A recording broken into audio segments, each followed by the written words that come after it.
جی میں آپ کو بتا دیتا ہوں. دیکھیں $800 ملین کا ایسا تھا کہ جو پی ٹی سی ایل کی پرائیویٹائزیشن ہوئی تھی اس میں پرائیویٹائزیشن کے وقت ہوا یہ کہ یہ ان کو جب ہم نے بڈز مانگی فائنل تو یہ جو ادارہ ہے کون سا دبئی بیسڈ اتصالات اس نے لیا ہے کس کی بات کر رہے ہیں؟ انہوں نے $2.6 بلین کی بڈ کی اور جو سیکنڈ ہائیسٹ تھا وہ تھا 1.8 بلین. تو اتصالات والے سمجھے کہ یہ تو بیوقوف بن گئے اور انہوں نے حکومت پاکستان سے نیگوشیٹ کرنا شروع کیا جہاں جس کی کوئی وہ نہیں ہوتا. بٹ چلے انہوں نے کہا کہ بھائی یا تو ہم بالکل باہر نکل جاتے ہیں یا آپ اس کی قیمت کم کریں. حفیظ شیخ صاحب پرائیویٹائزیشن منسٹر تھے اور شوکت عزیز صاحب تھے پرائم منسٹر. انہوں نے حفیظ شیخ کو بھیجا وہاں دبئی اور کہا کہ آپ واپس لینڈ نہیں کر سکتے جب تک آپ ری نیگوشیٹڈ ایگریمنٹ نہیں کر کے آئے. ری نیگوشیٹڈ ایگریمنٹ یہ کر کے آئے کہ انہوں نے کہا $2.6 بلین قیمت اتنی رہے گی, $1.2 بلین اس میں سے کم ابھی فی الحال پے ہوں گے. صحیح ہے.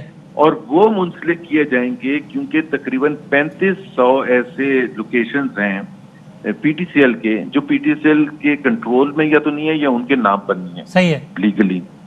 تو جب وہ ہو جائیں گے اور جیسے جیسے ہوتے جائیں گے ہم یہ کوارٹرلی پیمنٹس کریں گے آپ کو اور یہ مکمل آپ نے کرنا ہوگا 3500 لوکیشنز کو کمپلیٹ لیگلائز کرنا ہوگا. پھر اس میں کیا پیش رفت ہوئی آپ کے 5 سالوں میں؟ تو 2008 جنوری تک یہ کرنا تھا کام ایگریمنٹ کے ریوائز ایگریمنٹ کے مطابق. ٹھیک ہے. اس میں سے ایک دھیلا بھی ایک بھی لوکیشن نہیں ہوئی اور $400 ملین وہ پے کر چکے تھے اتصالات والے. 2008 سے لے کے 2013 تک کچھ نہیں ہوا پیپلز پارٹی کی حکومت پہ. اور 13 سے 18 تک 13 سے 18 تک نہیں, ہم نے 16 تک ہم نے کر دیے تھے 3300 کچھ 50 3500 میں سے, یعنی آلموسٹ 90% کر دیا تھا آپ نے. آلموسٹ, کیونکہ باقی ہو ہی نہیں سکتے تھے نا. تو پینڈنگ پیمنٹس کا بھی کتنا پرسنٹ آیا اس کے اگینسٹ؟ بھائی ہاؤسنگ کالونی بنی ہوئی ہے کہیں, ہاں ٹھیک ہے, میں کہاں سے لیگلائز کراؤں؟ آپ نے 90% کر دیا آف دا پرومس لوکیشنز, تو پینڈنگ اماؤنٹ کا کتنا پرسنٹ آیا اس کے اگینسٹ؟ نہیں آیا کچھ, کیونکہ پہلے تو اتصالات نے کہا کہ بھائی ایز پر ایگریمنٹ آپ کو یہ جنوری 2008 تک کرنا تھا, آپ 2016 میں آ کے کہہ رہے ہیں کہ میں نے کر لیا. تو ہم نے ان کو کہا کہ بھائی یہ ٹھیک ہے ہمارا قصور ہے, اور یہ آج میں آپ کو ریکارڈڈ بتاتا ہوں, یہ جو سارے کہتے ہیں نا کہ جی سارا قصور ان کا ہے, ہمارا حکومت پاکستان کا ہے. میں کسی حکومت کو بلیم نہیں کر رہا ابھی, کیونکہ ظاہر سی بات ہے اگر ہم نے ایگریمنٹ فلفل نہیں کیا اس کی ریکوائرمنٹس, تو ہم اتصالات کو کیسے بلیم کر سکتے ہیں. جہاں ہم نے چھوڑا تھا اس میں ایک revise M O U sign ہو گیا تھا جس میں یہ ایگری ہوا تھا کہ پیمنٹ وہ کیسے کریں گے. مسئلہ جہاں ہم چھوڑتے ہیں نا, جیسے ہم نے گرین لائن چھوڑی کراچی میں, وہ وہیں کی وہیں ہیں. لیکن پیسے تو آپ بھی نہیں پکڑ سکتے. محمد زبیر, یہ میرے ساتھ زبیر موتی والا صاحب بھی who tends to disagree with what you are saying. زبیر صاحب کیا آپ کو کیا؟ میں صرف یہ کہتا ہوں کہ اگر 2008 میں جو چیز ڈیلیور ہونی تھی, اب بائی چانس آباد کا چیئرمین بھی بیٹھا ہے, تو اس کی جو اسٹیٹ اینڈ پراپرٹی کی جو پرائز کی اسکیلیشن ہوئی اس کو 2016 میں اگر ملا تو وہ ویسے ہی 8 گنا دام ہو گیا اس کا. تو وہ کیسے منع کر سکتے ہیں وہ پیسے دینے کا؟ یہ تو ہو ہی نہیں سکتا. تو پھر واپس لے لیں 3390, تو کم از کم وہ ہم بیچ کے اپنی پروسیڈز بنا لیتے ہیں, اس کو دے دیتے ہیں. بھائی ایک ایگریمنٹ ہے نا جی کہ بھائی 3500 انٹیٹیز ایسی ہیں. زمین کا جو بھاؤ بڑھ گیا ہے, زمین کا جو بھاؤ کتنا بڑا, آپ اس زمانے کے اگر بھاؤ دیں تو اگر وہ کریزی انکریز ہے تو وائی یو شوڈ ان کے نام پہ کرنے کی کیا ضرورت ہے؟ کنڈیشن ہے نا. اگر یہ بات تھی تو 2008 میں اگر نہیں ہوا تو ان کو پہلے یہ کمٹمنٹ کروانی چاہیے تھی کہ بھئی 2008 ہم نہیں کر سکیں, اب ہم آپ کو کر دیتے ہیں, ٹھیک ہے ہم فروغو کرتے ہیں, جو پرائز بڑھی ہے وہ آپ کو کمپنسیٹ کر دے گا پچھلے اس کے ساتھ, تو آپ کو اس کے ساتھ کرنا چاہیے. ہاں یہ ٹھیک ہے, یہ ایک ویلڈ پوائنٹ ہے نا زبیر صاحب. اور چلے اگر اب اس سے اگر ایسے آگے بڑھتے ہوئے یہ مجھے بتائیں زبیر صاحب, ایک تو ظاہر ہے معیشت کی تصویریں جو گورنمنٹ دکھاتی ہے کہ کمال ہو گیا, چھا گئے, ایک وہ جو آپ دکھاتے ہیں کہ برباد ہو گئے, اس کی اپنی ڈیٹیلز. اب مجھے بتائیں, زبیر موتی والا صاحب سامنے بیٹھے ہیں, بزنس مین ہیں, محسن شیخانی صاحب ہیں, چیئرمین آباد ہے, کسان کونسل کے ابھی ہم نے یہ سارے آفیشیلز ہیں, انڈیویجول نہیں ہیں, جو کہ اپنے پورے ادارے کو ریپرزینٹ کرتے ہیں. ان سب کی گفتگو کا بھی نچوڑ یہ ہے, یہ نہیں کہہ رہے کہ آسمان سے چاند تارے توڑ دیے عمران خان نے, لیکن یہ سب کی گفتگو کا نچوڑ ہے کہ یار اچھا چل رہا ہے معاملہ, اٹ از گیٹنگ بیٹر اور خوش. تو اب اس کا کیا جواب ہے؟ یہ تو کوئی پی ٹی آئی کے لوگ نہیں ہیں اور نہ انڈیویجولز ہیں. یہ میں جی وسیم بدامی میں اس کی ایگزامپل دے دیتا ہوں. اگر آپ کی تنخواہ, آپ کی تو نہیں ہے ماشاءاللہ, مطلب میں ایگزامپل دے رہا ہوں, 3000 کسی کی تنخواہ ہے جی, تو 3000 سے گر کے وہ 1000 روپے رہ جائے ایک سال کے بعد. کیا کہہ رہے ہیں 3000 کی؟ کیا 3000 تنخواہ ہے صحیح ہے, اور وہ گر کے 1000 روپے ہو گئی, ٹھیک ہے, اور اس سے اگلے سال وہ ہو گئی 1500. اور وہ بھنگڑے ڈالنا شروع کرتے گھر والا کہ جی میری تنخواہ 50% بڑھ گئی ہے. تو اس کے گھر بیوی اور بچے اس کو جوتے ماریں گے کہ بھائی ابا جی 3000 ہوتی تھی اب 1500 ہے. تو ہر چیز کا جب آپ کیلکولیشن کرتے ہیں آپ کہہ رہے ہیں بیس افیکٹ اتنا لو, لیکن یہ سارے عقل مند لوگ نیٹ ان کو نیٹ فائدہ لگا ہوگا تبھی کیا بھائی آپ لوگوں کو پہلے. میں آپ کو ایگزامپل دے دیتا ہوں, اور بڑی ریلیونٹ بات ہے, بڑی لاجیکل بات ہے سر. میں دو تین چیزوں کی ایگزامپل دے دیتا ہوں. بالکل صحیح کہہ رہے ہیں کہ امپروو ہو رہا ہے. امپروو کس کے اگینسٹ ہو رہا ہے؟ ایکسپورٹ کی ایگزامپل. آپ کہہ رہے ہیں پی ٹی آئی نے اتنا نیا لو بنایا کہ اس سے تھوڑی سی امپروومنٹ بھی. میں آپ کو بتا دیتا ہوں نا, اب سب کہتے ہیں نا کہ ایکسپورٹ بڑا اچھا ہو رہا ہے. اب میں آپ کو ایک ایگزامپل دے دیتا ہوں. 3 سال پہلے جہاں پچھلے سال کے مقابلے میں بڑا اچھا ہو رہا ہے, لیکن 3 سال پہلے جہاں ہم نے چھوڑا تھا اس سے کم کلوز کریں گے. اب 3 سال کے بعد آپ کچھ ترقی دیکھنا چاہتے ہیں. ٹیکس ریونیو دیکھ لیں. ٹیکس ریونیو ہم 20% فی ایئر گرو کر رہے تھے. انہوں نے 3 سال میں تقریباً 16-17% گرو کریں گے, تو 5-6% پر اینم ہوتا ہے. میں تو جو کروں گا نا اسیسمنٹ وہ 3 سال کی کروں گا, پچھلے 1 سال کی نہیں کروں گا. ٹھیک ہے, آپ کوئی بھی فکر لیں. آپ نے جی ڈی پی گروتھ کی کہا ہے نا, جی ڈی پی گروتھ اگر مان لیا جائے 3 سالوں کا ایوریج آپ کا 4% پلس تھا اور یہاں تقریباً 2% تھا. صحیح ہے, یہ ریلیونٹ بات ہے. 1.8% اور ہم نے پوچھا بھی اسد عمر صاحب سے, انہوں نے کہا بھائی میں تو اس سال کی بات کروں گا. جیسے آپ نے کہا نا میں اس سال کی نہیں 3 سالوں کی بات کروں گا, وہ کہتے ہیں میں اس سال. ہم کس کو ریویو کر رہے ہیں؟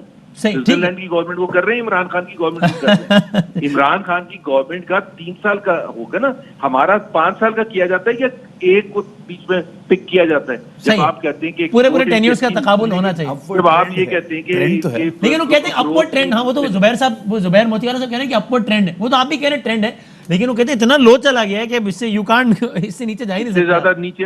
اچھا وی کا کیا ہوتا ہے؟ شوکت ترین نے خود کہا. سر میں اس میں کہوں گا آپ چیئرمین آباد کچھ ایڈ کر رہے ہیں. میں کہوں گا کہ جو کووڈ کا ٹائم ہے پوری دنیا کو آپ دیکھ لیں, آپ وہ ٹائم کو لیں لاسٹ 1.5 سال سے جو کنڈیشن پوری دنیا کی ہے ٹو کمپیئر کریں اس سے, تو میں سمجھتا ہوں بہت بڑا ڈفرینس ہے. لیکن چیزیں بہتری کی طرف ہے. ہم سب کو کہیں کچھ جہاں بہتری ہے ہم مل کے کہیں بہتری ہے, جہاں پرابلم ہے ڈیفینیٹلی آپ ریمیٹنس دیں گے تو کہاں سے کہاں بڑھ گیا. صرف ایک پالیسی کو ہم نے صرف صحیح کیا نا. بہت شکریہ زبیر صاحب, تھینک یو ویری مچ. زبیر صاحب ہم کریں گے بھائی. جاتے جاتے مجھے بتا دیں کنسٹرکشن سیکٹر سے ریلیٹڈ, شوکت ترین صاحب نے بھی کہا کہ میں تو خود بینکر رہا ہوں, بینک دیتا ہی نہیں غریب آدمیوں کو قرضے. یہی مسئلہ کنسٹرکشن انڈسٹری میں بھی ہے کہ وہ جو اتنے سارے یہ گھر ایسا بھی ہو اور پہلی دفعہ بھی بنا ہو اور یوں بھی ہو اور آپ کی آمدنی بھی بینک میں آتی ہو. جس ٹھیلے والے کو گھر بنانا ہے اس کا اسٹینڈرڈ چارٹرڈ میں اکاؤنٹ تو نہیں کھلا ہوگا نا جب پیسے جاتے ہوں گے مہینے کے. تو یہ اتنے سارے جو ifs اینڈ بٹس ہیں, اس کے بعد تو گھر نہیں بنے گا, خیالی پلاؤ بنے گا نا بھائی. نہیں, لیکن اس دفعہ ریفارمز کیے ہیں اسٹیٹ بینک نے, اور جو بھی 30 لاکھ والا لون ہے, جس کو 30 لاکھ ہے اس کی کوئی انکم کا کوئی پرابلم نہیں ہے. آپ پرائیویٹلی کوئی بھی انکم ہے وہ مرج بھی کر سکتے ہیں, اگر میاں بیوی کی ہے تو بھی کر لیں. 30,000 روپے انکم چاہیے, 30,000 روپے میں سمجھتا ہوں ہر کسی کی ہو سکتی ہے جو یہاں پہ جس طریقے سے لوگ ہیں, تو اس میں ان کو ملنا آسان ہو گیا ہے. جو لو کاسٹ والا ریئلسٹک ٹرمز ہیں, میں کہہ رہا ہوں جو ابھی جو اسٹیٹ بینک نے پالیسی کی ہے, 30,000 تنخواہ والا 20,000 تنخواہ والا آدمی کی پہنچ میں ہے یہ جو سارے یہ جو لو کاسٹ ہاؤسنگ ہے یہ پہنچ میں ہے, اور یہ بینک دینے کے لیے تیار ہے, سبسڈائز کر رہی ہے گورنمنٹ عام آدمی کو. اچھا, جو شرائط آپ خود بھی کراچی کے رہنے والے ہیں, آپ کو اس طرح کا علاقہ بتاتے ہیں کہ یار جہاں پر وہ ساری شرائط پوری ہوتی ہوں جس میں کہ وہ فرسٹ بلٹ ہو اور فلاں ہو, لیکن لیز بھی ہو, لیز ہونا تو اس کے بغیر تو ہوگا نہیں. ڈاکومنٹ بینک تو آپ کے پاس سے ڈاکومنٹ تو پورا مانگے گا. وہ تو ڈیولپر سے آج جو ہم پروجیکٹ کر رہے ہیں تو پورا ایک ڈاکومنٹ ایسے خطے ملنا آسان ہے شہر میں جہاں یہ ساری شرائط پوری ہوتی ہوں. دیکھیں پاسبلٹیز ہے, ہو سکتا ہے یہ چیزیں پاسبل ہے کہ 35-40 لاکھ روپے ہم گھر دیں, 20-10 لاکھ روپے جو الاٹیز ہے وہ, باقی 30 لاکھ روپے. آپ کا انداز یہ بتا رہے اس طرح کہ 20-25 ہزار تنخواہ والا آدمی پہلے پورا ایک ریسرچ میں نکلے کہ کہاں ہو سکتا ہے یہ وہ, یعنی یہ تو پھر دیکھیں کہاں نہیں ہو سکتا. ہمارا تو یہ ہے کہ 2-4 جو بھی آؤٹ اسکرٹس ہے وہیں ہوگا, شہر کے اندر تو نہیں ہوگا. آپ کو چاہیے ایک عمر اثر ہونے تک, پتہ نہیں کون جیتا ہے تیری ظلم کے سر ہونے تک. دیکھتے ہیں سر, بہت شکریہ. ہم ابھی کنٹینیو کر رہے ہیں, ابھی فی الحال ہم بلیٹن میں جائیں گے, اس کے بعد ہم ٹھیک ہے. بہت شکریہ سر, اور انشاءاللہ بات چیت ہوتی رہے گی, اور انشاءاللہ بجٹ شریعت ہوگی, کل بھی آپ کے ساتھ رہیں گے. ہم بریک لیتے ہیں, پھر آپ دیکھیے نیوز ہیڈ لائن ہماری طرف سے. اب تک کے لیے اتنا ہی.